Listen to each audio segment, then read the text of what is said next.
కలియుగ దైవంగా విరాజిల్లుతున్న తిరుమల శ్రీ వెంకటేశ్వర స్వామి వారిని దర్శించుకునేందుకు నిత్యం లక్షలాది మంది భక్తులు తిరుమల గిరులకు చేరుకుంటారు. జీవితంలో కనీసం ఒక్కసారైనా తిరుమల శ్రీవారిని దర్శించని భక్తులు ఉండరంటే అతిశయోక్తి కాదు. ఆహ్లాదకరమైన వాతావరణంలో అత్యంత పవిత్రమైన ఆలయంలో స్వామివారి దివ్యమంగళ రూపాన్ని దర్శించిన మనసు ఆనందంతో ఉప్పొంగిపోతుంది. ఆ అనుభూతిని పొందేందుకు భక్తులు మరలా తిరుమలకు వస్తూనే ఉంటారు. ఇక స్వామివారికి నిత్యం గర్భాలయంలో విశేష పూజలు సేవలు నిర్వహిస్తారు. అందులో అత్యంత విశిష్టమైన నేత్రపర్వమైన సేవలలో అష్టదళ పాద పద్మ ఆరాధన ఒకటి.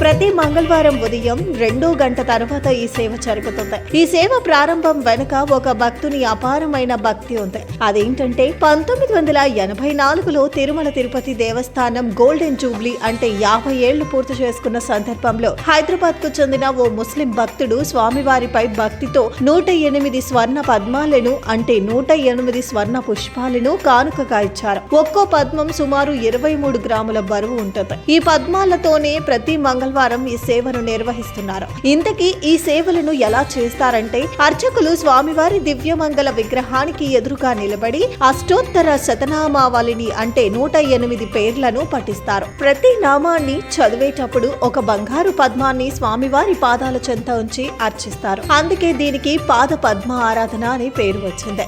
నామ అర్చన పూర్తయిన తర్వాత స్వామివారికి ధూపదీప నైవేద్యాలు సమర్పిస్తారు.